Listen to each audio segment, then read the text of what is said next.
Seorang wanita melepas pakaiannya, mengibaskan rambutnya, dan mulai mandi di lorong begitu saja. Tiba-tiba, terdengar suara dari lantai bawah. Wanita itu segera melilitkan handuk ke tubuhnya dan mengintip dengan hati-hati. Ternyata, itu adalah sekelompok tim SWAT. Ia berpura-pura terkejut dan membiarkan tim SWAT membawanya keluar dari gedung. Begitu merasa aman, wanita itu mengambil sebuah kalung berlian dari balik rambutnya. Ternyata, wanita ini adalah seorang perampok yang memanfaatkan kecantikannya untuk mencuri. Beberapa hari sebelumnya, ia menyamar sebagai seorang putri orang kaya dan bertemu dengan seorang miliarder bersama ibunya. Sang ibu langsung mengajukan syarat, jika sang miliarder ingin menikahi putrinya, ia harus membuktikan kekayaannya. Mendengar hal itu, sang miliarder segera mengajak mereka ke museum pribadinya. Begitu melihat sang miliarder dan ibunya menjauh, wanita itu segera melepas roknya dan berganti pakaian dengan cepat. Ia mengikat rambut, menyiapkan peralatan, dan memanjat ke atap dalam beberapa langkah saja. Kemudian, ia meluncur melalui lubang ventilasi, masuk ke dalam museum, dan mencuri sebuah tempat dupa kuno bernilai 10 juta yen. Sebagai gantinya, ia meletakkan sebuah asbak di sana. Ia pun segera kembali melalui jalan yang sama.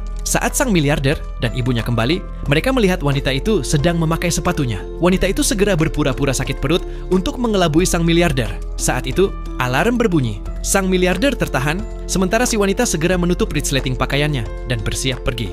Sang miliarder memeriksa tempat dupa tersebut. Saat melihat label harga yang masih menempel, menandakan barang palsu, ia segera menghentikan ibu dan anak tersebut, serta meminta pemeriksaan tas. Namun, setelah diperiksa, tidak ditemukan apapun. Wanita itu pun berpura-pura marah. Dasar kepercayaan itu adalah landasan cinta. Pernikahan pun batal, dan sang miliarder merasa sangat menyesal. Ia telah kehilangan segalanya, baik calon istri maupun hartanya. Ia tidak menyangka bahwa tempat dupa yang asli sebenarnya telah diambil oleh rekan wanita tersebut.